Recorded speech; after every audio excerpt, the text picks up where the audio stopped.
Isa pa rin po sa mga aligasyon na sinasabi ni Lucy Cruz Valdez doon sa kanyang programa na may mga seminarians dito na pinagbabawalan ng mag-aral at mag-asawa at masunod na lamang yung paglilingkod na inuutos ni Brother Eli Soriano.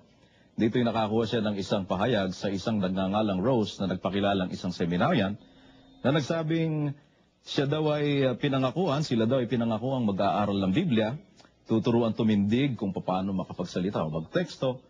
Pero ang natutunan daw niya ang paghahalo ng semento kahit menor de edad daw ay pinagko-construction ni Brother Eli.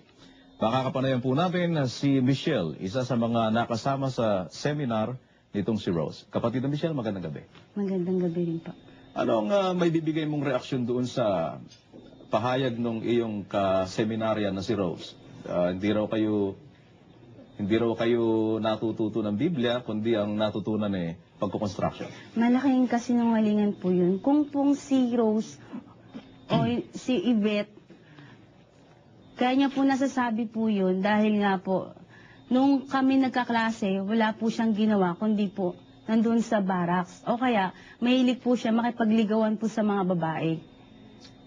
Kaya po, hindi po natututo si Yvette Diolata, dahil nga po, madalas nandun po yan sa barracks o kaya po madalas nandun sa clinic. Kung ano man po yan, kung sabihan po namin na pumunta po, may klase po tayo, ganyan. Ano po siya, maraming dahilan. Masakit yung ganito ko meron akong gagawin importante. Kaya nga po, di siya natututo dahil yung po ang kanyang inatupag, yung panliligaw niya. Pero nabanggit mo kanina, panliligaw niya sa mga babae. Hindi ba itong Yvette na ito, babae rin, kapatid na Michelle? Opo. Kaya lang po, ang ano niya, imbis na lalaki yung maano siya, doon po sa babae.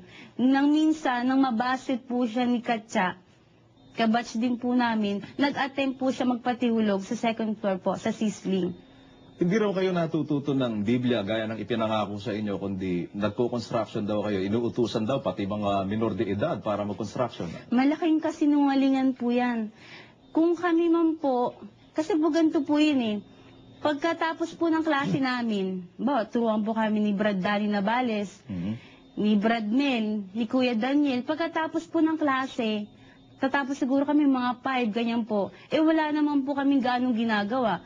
Tsaka tapos na rin po kami sa mga assignments namin. Nakikita po namin na may mga nagko-construction po. Naisip namin na alam namin mabuti na tumulong kami magwalis, maglinis. Sabi nga po sa Biblia na sa nakakalam nga ng paggawa ng mabuti. Di po ba? Kung alam namin po mabuti yung paglilinis, yung pagtulong namin, kaya iba sa amin, tumutulong. Saka hindi po sa pilitan, ni minsan hindi po kami pinilit na mag-construction. Wala po sa pilitan po dito. Pinaghahalo daw kayo ng semento. Malaking kasinungalingan po yung madalas nga lang po ginagawa namin nung seminar po, ang natatandaan ko, maglinis. Pagkatapos po, mag-construction, alam mo, yung mga pinipintura, yung mga binabakbak po, kami lang po yung tagawalis. Tsaka yun, hindi po kami pinipilit. Kumbaga, pusan namin yun kasi kaligayahan na po namin na minsan po, pagka nakikita namin, tumulong po.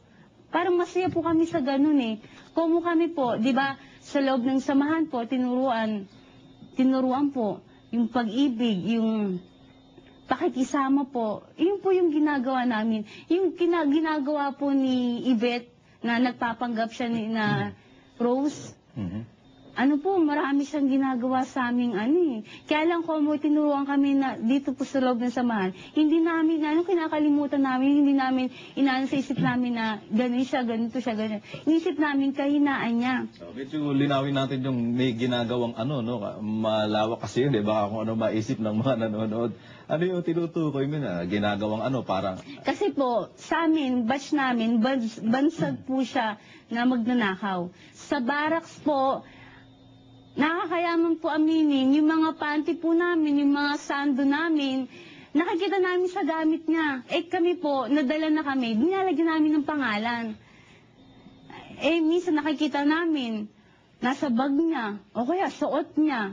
Hindi man namin sabihan siya ng andal, nahihiya po kami. Totoo po yun. Kahit tanong niyo po yung mga kabatch namin, 500 po kami, nung seminar kahit tanong niyo po sa kanila, yung po kilalang kilala siya sa pagiging malikot ang kamay, pagiging kumukuha ng mga bagay na hindi sa kanya.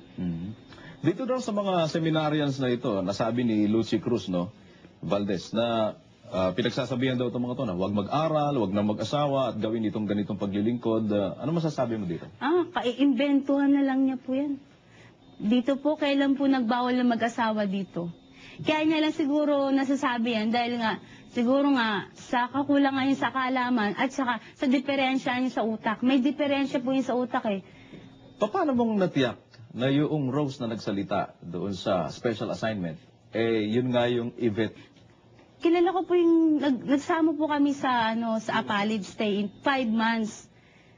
Kilos niya, kilala ko eh. Kilala ko siya eh. Kumbaga, siguro sa 5 buwan ng pagsasama namin, nung nag-seminar kami, nakakabisado ko yung kung paano siya kumilos, kung paano. Kaya kilala ko boses niya, kilala ko rin yung binti niya. Basta kilala ko yung pag tumayo siya, kabisado ko siya. Sabihin, kahit nakatalikod siya, ma-identify mo siya. Opo, nung nanonood nga kami sa taas, nung nanonood po kami ng TV, biglang sabi ko, si Yvette to ah. Tapos nung inano yung mukha niya, madilim po, di po ba? Sabi ko talagang si Yvette to, boss na boss si Yvette to, hindi to si Rose. Si Yvette Violata to. May sinabi pa itong Rose, kapatid na Michelle, no, na napanood daw niya si Brother Eli sa concert, naguhubad, at malaswaraw. Ano masasabi mo? Ako po, sa pagkakapanood ko po ng mga concert ni kapatid na Eli, wala po akong nakikitang malaswa. Imahinasyon niya lang po yun. Kung siguro utak niya, masama na yung mga nasa utak niya, yung impluensyang ipinapasok sa utak niya.